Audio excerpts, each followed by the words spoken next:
Boa noite, irmãos. Graça e paz.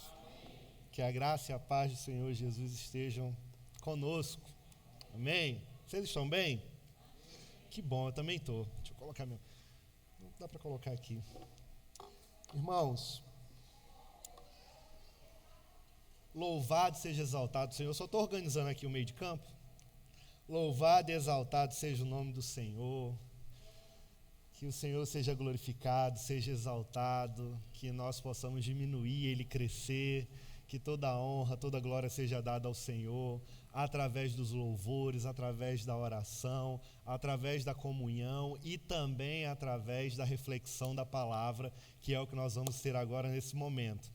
Abra, por favor, a palavra do Senhor, continuando na carta de Paulo aos Efésios. Hoje nós ainda no capítulo 5, mas a partir agora dos versículos 18 até o 21, daremos continuação. Hoje os versículos são poucos e a mensagem vai ser reflexiva, a mensagem vai ser aplicada aos nossos corações e, independente da quantidade de versículos, nós temos uma palavra poderosa hoje da parte do Senhor para nós. E dando continuação, irmãos, estamos chegando na reta final da carta de Paulo aos Efésios. Estamos no capítulo 5 e daqui a pouco entraremos no último capítulo, na reta final do capítulo 6. Mas a partir de agora, nós vamos começar uma introdução, uma preparação para o que nos espera a partir das próximas semanas. Nós vamos começar agora na conclusão do apóstolo Paulo, na carta aos Efésios, onde ele vai começar a tratar da importância dos relacionamentos em comunidade, a importância de construirmos relacionamentos profundos, a importância de termos relacionamentos verdadeiros, e aí, por fim, lá no final, ele vai tratar também da batalha espiritual, da guerra, onde nós, como cristãos, precisamos estar preparados para caminhar na vida diária que o Senhor nos chama. E ele antecede, fazendo a introdução com relacionamentos profundos, e quando estamos firmes como igreja, assim também estamos melhor preparados para batalhar as guerras que o Senhor nos coloca para viver. Mas hoje nós vamos tratar de dois assuntos específicos que antecedem essa maratona de reflexões em cima desse contexto. Nós vamos tratar hoje de dois pontos que muitas vezes não são, um deles, por assim dizer, não é possivelmente, muitas vezes, talvez, falado em muitas igrejas. Nós vamos tratar sobre bebida alcoólica. Eita, Deus. Nós vamos falar o que o texto tem a compartilhar conosco e quais são as aplicabilidades, eita palavra difícil, para as nossas vidas, e na sequência também aprenderemos algo importantíssimo que o apóstolo tem para nos ensinar, que é o que? Sermos cheios do Espírito Santo de Deus. E assim, se nós observarmos dos versículos 18 ao 21, o apóstolo Paulo, ele vai trazer para nós alguns imperativos, ou melhor dizer, ele traz um imperativo e ele traz 4 gerúndios nesses versículos. Se você observar, o versículo 18, nós vamos ler todos os versículos, mas no versículo 18, na versão que eu estou utilizando, que é a NVI, ele diz: deixem-se encher. E aí no versículo 19, o primeiro gerúndio, falando, cantando e louvando. E aí no versículo 20, dando graças. E no 21, sujeitem-se. E assim, irmãos, vamos agora ler os versículos e entender o que o apóstolo tem para nos ensinar essa noite. Amém? Vamos ler todos os versículos de uma única vez? São 4 versículos apenas. Versículo 18 diz assim: não se embriaguem com o vinho, que leva à libertinagem, mas deixem-se encher pelo Espírito, falando entre si com salmos, hinos e cânticos espirituais, cantando e louvando de coração ao Senhor, Versículo 20, dando graças constantemente a Deus Pai por todas as coisas, em nome de nosso Senhor Jesus Cristo. Sujeitem-se uns aos outros por temor a Cristo. Baixe a sua cabeça, vamos orar mais uma vez ao Senhor. Pai, eu te peço que nesse momento, por graça e misericórdia, tu fale aos nossos corações, que o Senhor aplique a mensagem aos nossos corações, que eu diminua e o Senhor cresça, que eu seja apenas um canal para revelar a tua palavra aos nossos corações nesse momento, no nome de Jesus. Amém. Irmãos, seria impossível exagerar a importância que o Espírito Santo ele exerce nas nossas vidas. É impossível, porque nós encarecidamente necessitamos da presença do Espírito Santo de Deus. Paulo ele já falou no capítulo 1, versículos 13 e 14, que nós somos selados pelo Espírito e que nós não devemos, no capítulo 4, versículo 30, entristecer o Espírito. Mas agora ele vai ordenar que eu e você sejamos cheios do Espírito. E por que ele está fazendo isso? Porque é o Espírito Santo que nos convence que nós somos pecadores. É o Espírito Santo que opera em nós o novo nascimento, quando entendemos que Jesus é o nosso único e suficiente Salvador. É o Espírito Santo que ilumina os nossos corações, que traz revelação das Escrituras quando nós lemos a palavra de Deus. É o Espírito Santo que consola os nossos corações nos dias difíceis, de angústia, de lágrimas. É o Espírito Santo de Deus quem nos batiza no corpo de Cristo. É o Espírito Santo de Deus que também testifica com o nosso espírito que eu e você somos filhos de Deus. É o Espírito Santo de Deus que habita dentro de mim e de você. Por isso que o apóstolo Paulo, ele vai mostrar para nós a importância de sermos cheios do Espírito. Entretanto, irmãos, é possível ser nascido do Espírito, ser batizado com o Espírito, habitado pelo Espírito, selado pelo Espírito e ainda assim estar sem a plenitude do Espírito. E nós, crentes em Jesus, eu e você, salvos pela graça de Deus, que já temos o Espírito Santo de Deus, que somos batizados no Espírito Santo de Deus, devemos nesse momento estarmos cheios do Espírito Santo de Deus. E para isso, aqui nós temos duas ordens, uma negativa e uma outra que é positiva. A questão levantada pelo apóstolo Paulo aqui, irmãos, é justamente essa: embriaguez, ficar bêbado ou ficar cheio do Espírito? É justamente esse o ponto que ele está tratando aqui. E as Escrituras, irmãos, eu preciso falar isso. As Escrituras não condenam o uso do vinho e, por assim dizer, não condenam o uso da bebida alcoólica. Senhor, no nome de Jesus, me ajuda nesse momento, fala aos nossos corações e que todos nós possamos estar com os corações abertos para entender o que o Senhor tem para nos ensinar. Em nome de Jesus. As Escrituras não condenam, irmãos, o uso do vinho, mas condenam o seu abuso. E o uso do vinho, como medicinal, ele é recomendável. Você já sabia disso? Provérbios 31:6 diz: dê bebida fermentada aos que estão prestes a morrer, vinho aos que estão angustiados. Aí talvez alguém possa falar: ai, Deus, então eu posso beber quando eu já estiver na prorrogação do segundo tempo. Estou perto de morrer, então eu posso beber. Não! 1 Timóteo, capítulo 5, versículo 23 diz: não continue a beber somente água, tome também um pouco de vinho por causa do seu estômago e das suas frequentes enfermidades. Então, na quantidade certa, na dosagem certa, na medida certa, ele vai ter efeitos medicamentosos para a nossa saúde. Quantas vezes alguém já ouviu dizer, por exemplo, que um bom cálice de vinho por dia não é um cálice de 2 dedos, aí a pessoa brinca, um cálice de 2 dedos assim, né? Não, um cálice de vinho pequeno é bom para a sua saúde. Quantas pessoas não já ouviram isso aqui? Irmãos, não é pecado beber vinho ou qualquer outra bebida alcoólica.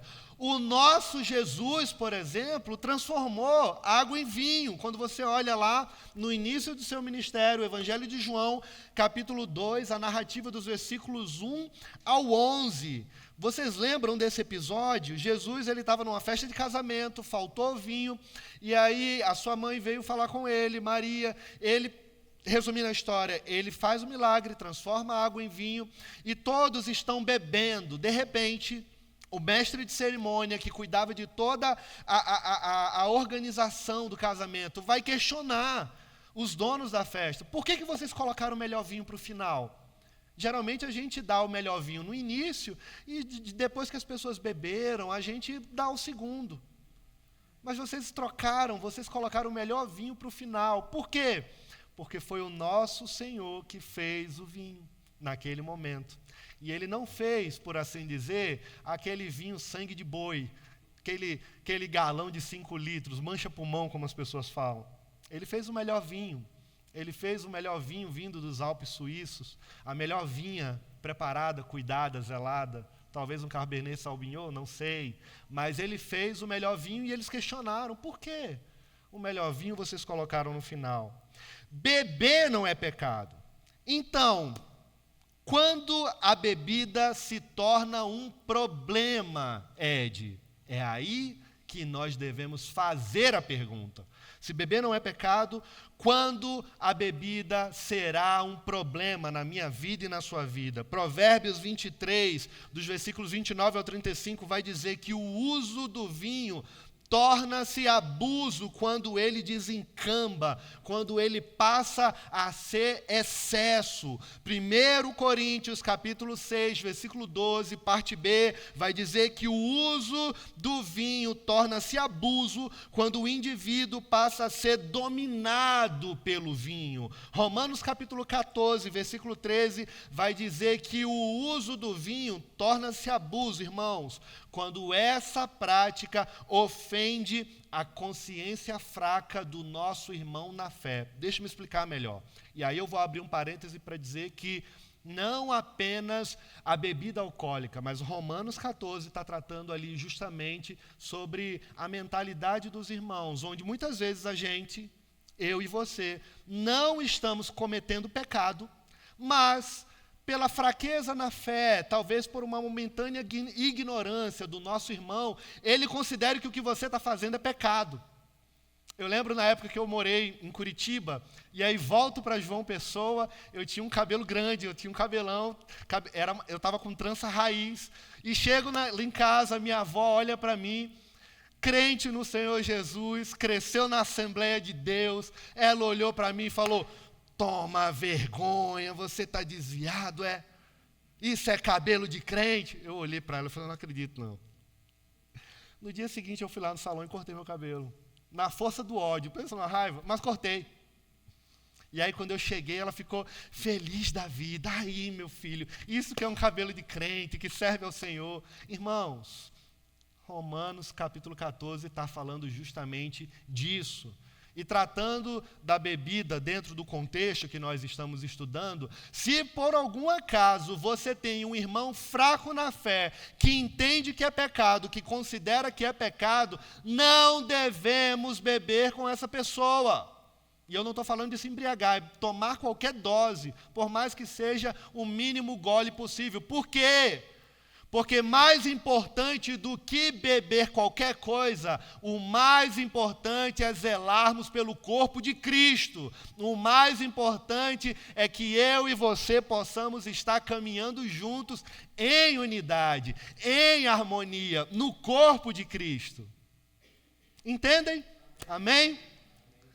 1 Coríntios 10, capítulo 31 diz, eu sou apaixonado por esse versículo, quer você coma, quer você beba, ou quer você faça qualquer outra coisa, façam para a glória de Deus. Ou seja, o uso do vinho vai tornar-se abuso quando fere o testemunho cristão na comunidade. E assim, Deus não estará sendo glorificado. E nesse caso, precisa ser evitado. Romanos 14, 23 diz que o uso do vinho torna-se abuso quando existe alguma dúvida na mente do cristão sobre essa prática. E aí, por estarmos mais esclarecidos, maduros, compreendidos na fé, devemos evitar por amor ao Evangelho de Cristo e não às nossas vontades. É justamente aqui, irmãos, que o apóstolo Paulo começa a fazer justamente essa determinada comparação entre embriaguez e plenitude do Espírito. E quando uma pessoa está bêbada, a gente fala que ela está o quê? Sob a influência do álcool. A gente percebe que ela está totalmente fora de si e ela vai responder inconscientemente. E o cristão, ele tem que ser diferente. O cristão precisa estar cheio do Espírito. Ele precisa estar sob a influência do Espírito Santo, no poder do Espírito Santo. É isso que o apóstolo Paulo está tratando, construindo, desenvolvendo, para que a gente possa compreender e aplicar nas nossas vidas. E aqui, em ambas as situações, embriagado ou cheio do Espírito, existe uma mudança de comportamento. Em ambas, não é só em quem está alcoolizado. Aqui, irmãos, a gente vai perceber que a personalidade da pessoa muda quando ela está bêbada, isso é fato. Mas a gente vai perceber também que quando a pessoa fica completamente cheia do Espírito Santo, ela se entrega ao controle do Espírito, e o Espírito Santo de Deus começa a governar a minha vida, a sua vida, nas nossas atitudes, nos nossos comportamentos, na maneira de nós pensarmos e agirmos, e a nossa vida também responderá de uma maneira diferente, totalmente livre e desinibida. Agora observa comigo, né? Esse contraste profundo aqui. Na embriaguez, o homem ele vai perder o seu controle de si, mas no enchimento do Espírito, ele ganha o controle de si. Porque o domínio próprio, a palavra de Deus vai dizer que é o quê? Fruto do Espírito. Certa vez, o Dr. Martyn Lloyd-Jones, que se tornou um pastor muito importante no século passado, ele foi médico da rainha da Inglaterra, mas ele também era pastor, e ele disse que o vinho e o álcool, farmacologicamente falando, não são estimulantes, olha que interessante, mas são depressivos. E o álcool, ele sempre vai ser classificado na farmacologia entre os depressivos. O álcool, ele é um ladrão, irmãos, de cérebro. Ele rouba a nossa sanidade. A embriaguez vai trazer o estado deprimido do nosso cérebro. Ele vai tirar todo o autocontrole de nós. A sabedoria, o entendimento, o julgamento, o equilíbrio, todos esses valores vão estar se desmoronando. Ou seja, a embriaguez, ela impede o homem de agir de maneira sensata. O que o Espírito Santo faz é totalmente o oposto. O Espírito Santo, ele não pode ser posto num manual de farmacologia. Não! Pelo contrário, o Espírito Santo de Deus, ele estimula a minha mente, ele estimula a sua mente, ele trabalha nos nossos corações e também trabalha nas nossas vontades. As pessoas que estão bêbadas, elas vão perder esse controle racional e elas estarão sujeitas, irmãos, a cometer muita besteira. Mas muita besteira, vão perder pudor, vergonha, elas vão acabar envergonhando o seu lar, a sua esposa, os seus filhos, e eles buscam fuga para os seus problemas justamente no fundo de uma garrafa.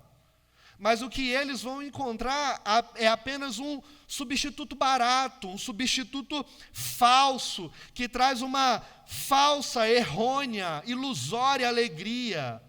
A embriaguez, ela está levando muitas pessoas à ruína. E às vezes, dentro da igreja, por muitos defenderem a perspectiva de que a bebida alcoólica não é pecado, acabam colocando esse argumento na prateleira e vão bebendo, e daqui a pouco não percebem que uma janela foi aberta e um precipício enorme foi cavado e a pessoa está afundando, por não compreender que o ponto mais importante de Paulo aqui não é a bebida, mas sim ser cheio do Espírito Santo.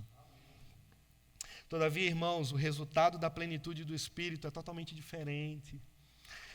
Com outras palavras, o apóstolo Paulo está dizendo assim: ao invés de você ficar bêbado, cometer besteira, colocar a carroça na frente dos bois, trocar as mãos pelos pés, os pés pelas mãos, envergonhar sua família, cometer atitudes inconsequentes porque você saiu do seu estado natural, racional, busque uma vida com o Senhor de oração, busque uma vida com Deus devocional, tenha momentos na presença de Deus e assim você ficará cheio do seu precioso Espírito. E você, por causa disso, não cometerá tantas besteiras.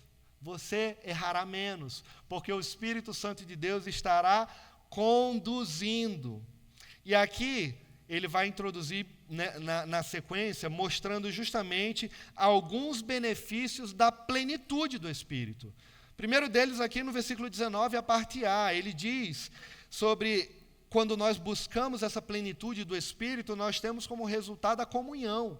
E aí Paulo diz no versículo 19, a parte A, falando entre si com salmos. Ou seja, esse texto aqui, ele está nos falando dessa comunhão cristã, do crente cheio do Espírito Santo, que não vai viver resmungando, reclamando de tudo, aquele crente ranzinza, chato, que é chato mesmo, que você tem que ter paciência, tem que amar, mesmo sendo chato, mas você tem que amar, porque às vezes também você é chato, às vezes eu também sou chato.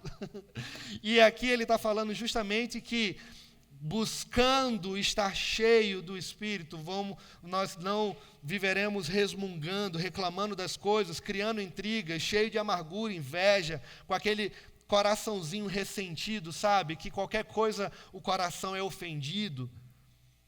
E aqui, deixe-me dizer, vocês sabiam, ele está falando aqui de nós estarmos entre si cantando salmos, orando os salmos.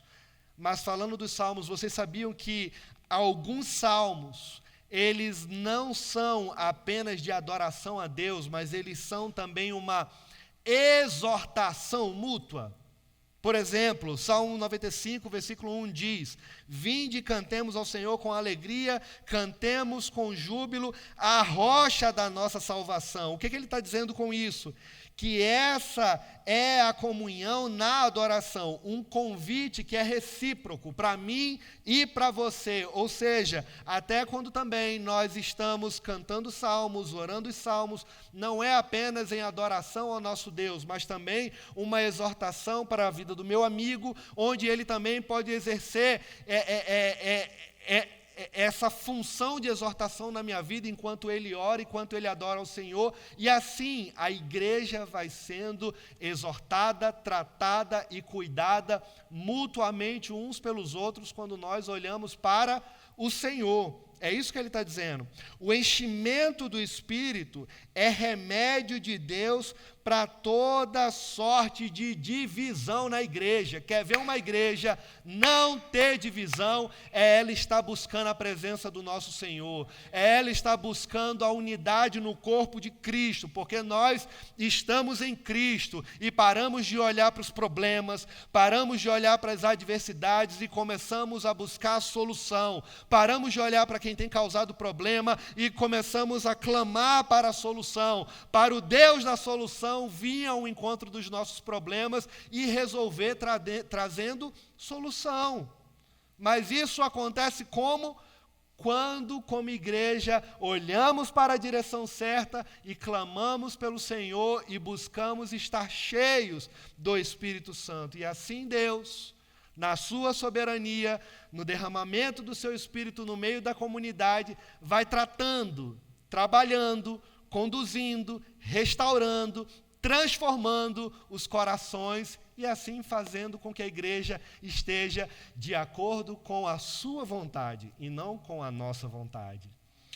Irmãos, o segundo resultado é a adoração. Ainda no versículo 19, a parte B, Paulo diz: cantando hinos e cânticos espirituais, cantando e louvando ao Senhor de todo o coração. Ou seja, o cântico aqui não é entre vocês, mas ao Senhor. Não é uma adoração fria, formal, sem entusiasmo. Pelo contrário, o crente cheio do Espírito, ele adora a Deus com entusiasmo, com profunda alegria. E eu não estou falando de barulho. Eu não estou falando de ser uma igreja barulhenta, está todo mundo gritando, pulando. Eu não estou falando disso, porque cada um tem um temperamento diferente aqui. Alguns são mais sanguíneos, outros são mais hemorrágicos, outros são mais fleumáticos, outros são mais calmos, outros são mais reservados. Independente do nosso temperamento, o Senhor, Ele recebe a nossa adoração quando fazemos de coração. Às vezes alguém que está sentado, reservado, adorando ao Senhor ali, talvez ele esteja mais ligado com o Senhor do que alguém que está pulando, levantando a mão. E, irmãos, Deus conhece o coração. O ponto aqui que Paulo está tratando, não é como nós externamos do lado de fora, mas é a motivação do lado de dentro que nos conduz a expressar do lado de fora. E ele fala justamente que nós precisamos ter essa alegria no Espírito, essa motivação no Espírito, para nós expressarmos ao nosso Deus aquilo que Ele merece, aquilo que Ele precisa ter, porque toda honra e toda glória precisa ser dada ao nosso Senhor. Um culto vivo não é carnal e nem morto, e nós não podemos confundir entusiasmo com barulho carnal e nem com emocionalismo. Amém? O culto verdadeiro, irmãos, ele é em espírito, em verdade. Um culto verdadeiro é um culto cristocêntrico, onde Cristo está no centro. Tudo gira em torno de Cristo, os louvores apontam para Cristo, a mensagem precisa apontar para Cristo. Tudo que a gente faz é para o nosso Cristo, Senhor e Salvador. E aí no verso 20 nós vemos a gratidão como resultado. Olha o que o apóstolo Paulo faz. Ele prossegue, versículo 20, dando graças constantemente a Deus, Pai, por todas as coisas, em nome do nosso Senhor Jesus Cristo. Ou seja, o crente cheio do Espírito Santo, ele não está cheio de queixas e de murmuração. Não está, irmãos. Um crente cheio do Espírito Santo de Deus não vive reclamando, não. Você tem problema, eu também tenho, é verdade. O ponto mais importante não são os nossos problemas. O Senhor do céu, Ele está olhando para mim e para você, vendo justamente como nós estamos respondendo às adversidades. Hoje de manhã na escola bíblica, concluindo Hebreus 11, a gente falou um pouco sobre isso. Muitas vezes a gente é provado, ou melhor dizendo, muitas vezes a gente é testado, provado, para depois sermos aprovados. O Senhor, Ele tem colocado a gente nessa peneira, justamente para que os nossos corações sejam transformados, mudados, restaurados. E a gente precisa ter esse comportamento. essa atitude que o apóstolo Paulo evidencia aqui, dando graças constantemente. Ou seja, eu sei que o negócio está ruim, mas você fala, tá bom, pela fé tá bom, Senhor. Eu sei que está ruim. No seu momento de intimidade com Deus, chore. No seu momento dentro do seu quarto, rasgue o seu coração.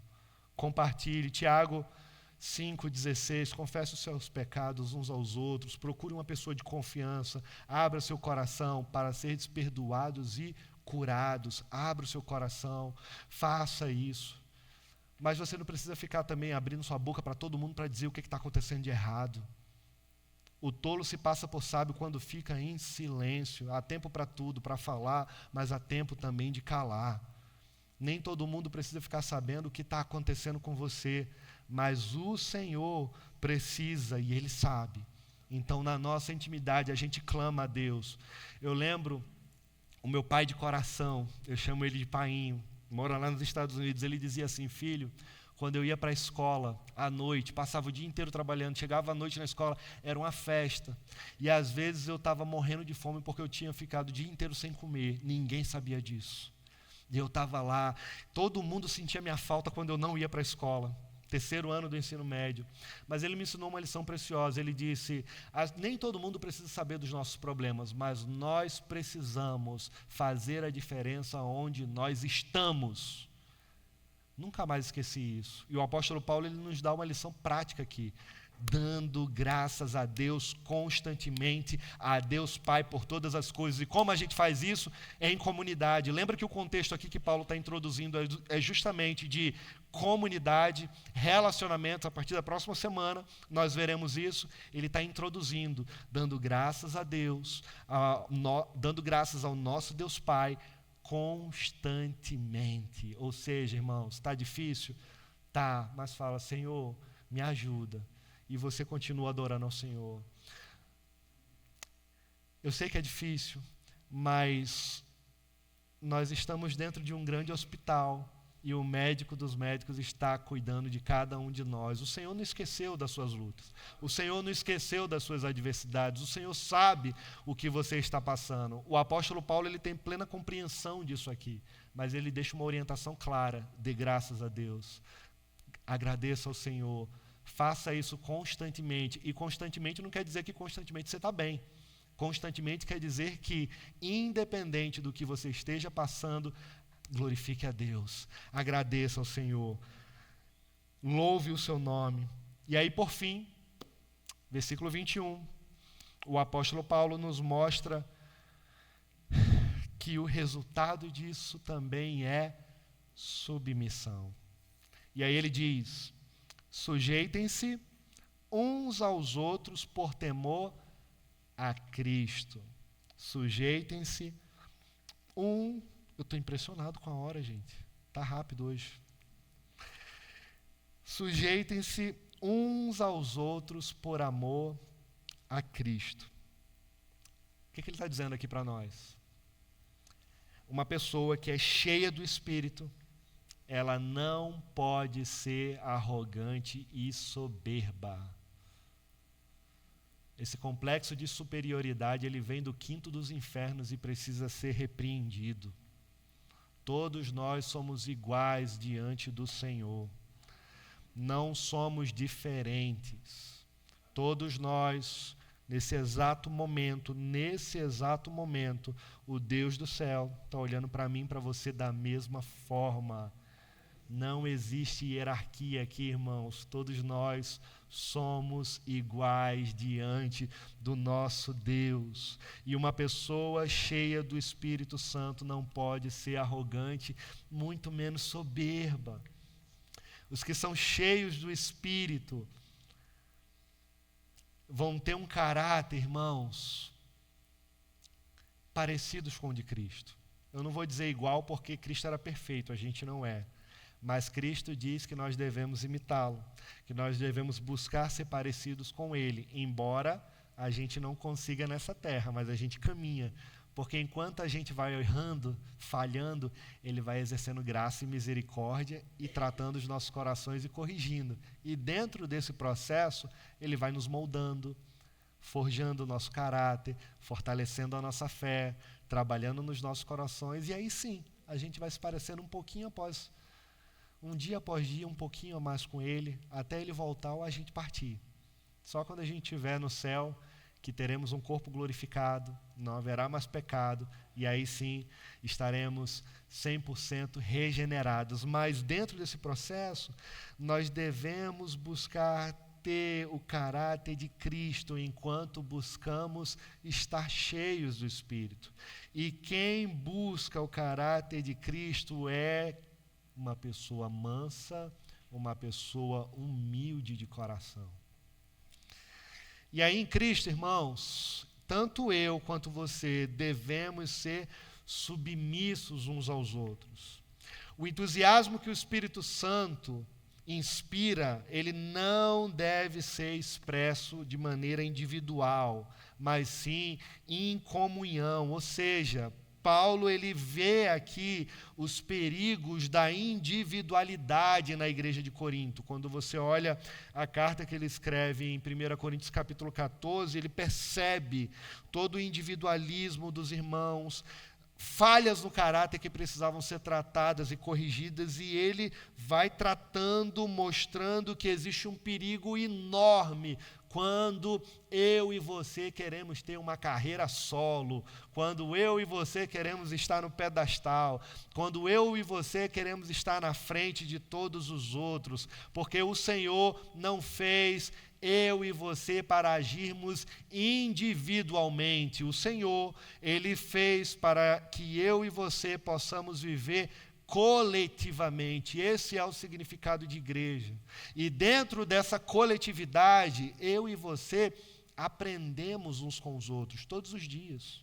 Todos os dias. E Paulo compreende isso. Ele sabia que o segredo de manter a comunhão de alegria na comunidade era justamente a ordem e a disciplina que vem da submissão, que ela é espontânea, ela é orgânica, ela é natural e ela vai acontecendo enquanto eu e você buscamos a presença do Senhor, estamos vivendo em comunidade, e tem horas que você quer arrancar o pescoço de um, o outro quer arrancar o seu, mas dentro desse processo chamado igreja, o Senhor vai derramando graça, e aí você chega e pede perdão para um, você pede perdão ao outro que você fez raiva, o outro pede perdão a você que fez raiva a você, o Senhor vai trabalhando na igreja, a comunidade vai sendo cuidada, e aqui, nessa maneira espontânea, orgânica, natural, a gente vai vivendo essa submissão que o apóstolo Paulo está falando aqui. Isso é a ação do Espírito Santo de maneira prática. E aí o versículo 21, a gente percebe que ele é um versículo de transição, né? Como eu introduzi a mensagem aqui, falando do que virá pela frente, ele é esse versículo de transição justamente fazendo essa ponte aqui entre essas duas seções do capítulo. E aqui a gente não deve pensar, irmãos, que submissão que a submissão que Paulo está recomendando aqui, a partir da próxima semana, que a gente vai ver ele falando para maridos e esposas, para pais e filhos, patrões e funcionários, ou por assim dizer, escravos e senhores, que essa submissão que nós veremos a partir da próxima semana é uma perspectiva de inferioridade. Pelo contrário. Na verdade, o que Paulo aqui ele está fazendo é tratando justamente essa questão de igualdade de valor. Ou seja, igualdade de valor não é identidade de papel. Nós vamos ver diferentes posturas, mas a identidade dos papéis serão desenvolvidas. O contexto maior, a partir da próxima semana, é o contexto comunitário, e aí ele vai tratar o relacionamento na comunidade entre a esposa e o marido, entre os pais e os filhos, entre o patrão e o funcionário, e dentro de tudo isso, ele vai mostrar que existem diferenças de papel, mas cada um precisa compreender como glorifica a Deus na sua função. Mas isso a gente vai ver a partir da próxima semana, tá certo? Fiquem na expectativa. E estamos, de fato, agora chegando ao fim eu quero poder chamar o louvor para vir aqui para frente. Nós estaremos passando para esse momento, mas trazendo algumas aplicações, eu queria chamar a atenção para você aqui nessa reta final, algumas aplicações para a minha vida e para a sua vida. Observem comigo os imperativos do enchimento do Espírito Santo, no versículo 18. Eu e você precisamos ser cheios do Espírito Santo. O que precisamos para ser cheios do Espírito Santo? Quando você olha para esse versículo, você percebe aqui o imperativo, como eu disse anteriormente, mas deixem-se encher. Esse deixem-se encher não é uma proposta alternativa, não é uma opção, mas é um mandamento. O que o apóstolo está dizendo aqui é uma ordem. Ou seja, se você é crente, se você foi alcançado pelo Senhor, você não precisa ficar cheio do Espírito Santo quando você quiser. Não! Eu e você devemos ser cheios do Espírito Santo. Uma igreja viva é uma igreja cheia do Espírito Santo. Sabe, irmãos, a gente tem a tendência de ver a transgressão apenas na embriaguez. Às vezes a gente olha só para esses problemas mais evidentes. E às vezes a gente não olha para o problema da falta da presença do Espírito Santo na vida de um crente que vive há 30 anos vindo para a igreja, tendo as mesmas práticas antigas. É tão grave quanto. E é justamente isso aqui que o apóstolo Paulo está fazendo. Certa vez perguntaram, Billy Graham, pastoreando a sua igreja, ainda no início da sua caminhada ministerial, ainda como pastor local, um diácono da sua igreja chegou para ele e falou: nós precisamos disciplinar um outro diácono, está bebendo demais. Billy Graham ouviu e sabiamente ele olhou e falou: quantas vezes nós disciplinamos alguém na igreja que estava sem estar cheio do Espírito Santo de Deus? Irmãos, uma coisa não anula a outra, mas o ponto importante aqui é que nós precisamos estar cheios do Espírito Santo de Deus. E o fato de não estarmos cheios da presença de Deus é justamente um dos maiores pecados contra o Espírito Santo.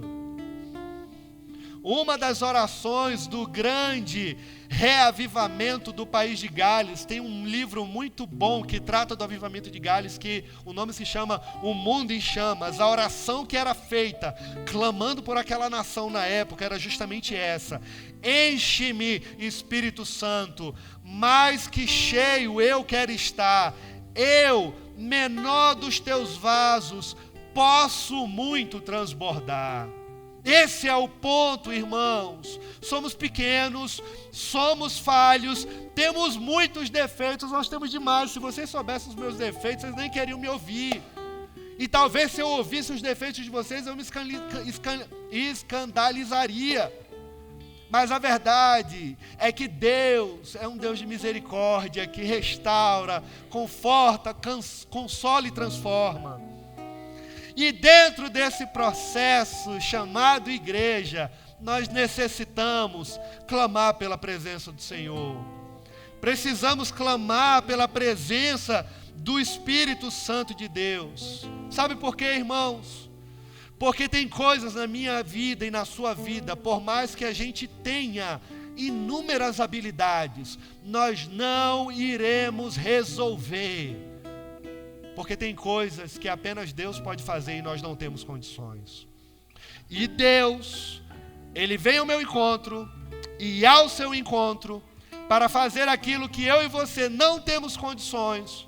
Quando nos colocamos de joelho, a gente abre os corações, somos sinceros diante dEle, falando: Senhor, Tu conheces as minhas limitações. O Senhor sabe como eu estou. O Senhor sabe como eu tenho sofrido, falhado aqui, errado ali. Tenha misericórdia de mim. Me ajuda a ficar de pé. Quando nós confessamos os nossos pecados diante dele, o seu precioso Espírito vem sobre nós, derramando da sua presença, enchendo esse vaso que sou eu e você, e assim nós começamos a transbordar dele, da sua doce presença. A experiência da plenitude do Espírito Santo, ela não deve ser encarado como algo excepcional, que aconteceu uma única vez, impactou a sua vida, e agora você vive apenas de lembranças de 5 anos atrás, 10 anos atrás, porque você não tem mais aqueles momentos que teve antigamente, e você vive das lembranças. Irmãos, não. A vida cheia do Espírito Santo de Deus, ela é diária, ela é constante. E eu não estou querendo dizer que a gente não vai errar, pelo contrário, vamos errar inúmeras vezes, mas,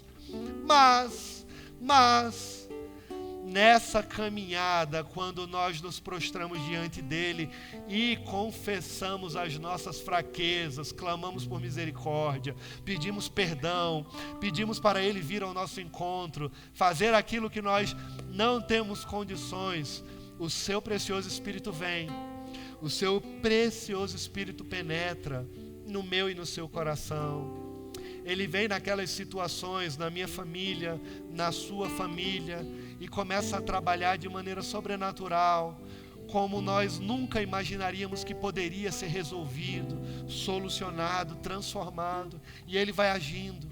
A ação do Espírito Santo de Deus, ela não faz uma reação, uma causa apenas na minha vida e na sua vida, pelo contrário, ela começa a partir de nós e ela transborda em meio dos nossos. O Deus da aliança, ele é um Deus que cuida de mim e também de você. Quando nós buscamos de Deus, clamamos pelo Senhor, ele também vem ao nosso favor em meio dos nossos. O sentido, irmãos, não é quanto mais do Espírito Santo nós temos, mas o quanto mais o Espírito Santo de Deus tem de nós. O quanto ele controla a nossa vida. Ser cheio do Espírito Santo é não entristecer ele e nem apagá-lo das nossas vidas, mas nos submetermos a ele, à sua autoridade, à sua influência e ao seu poder. Que Deus ele possa aplicar essa reflexão aos nossos corações.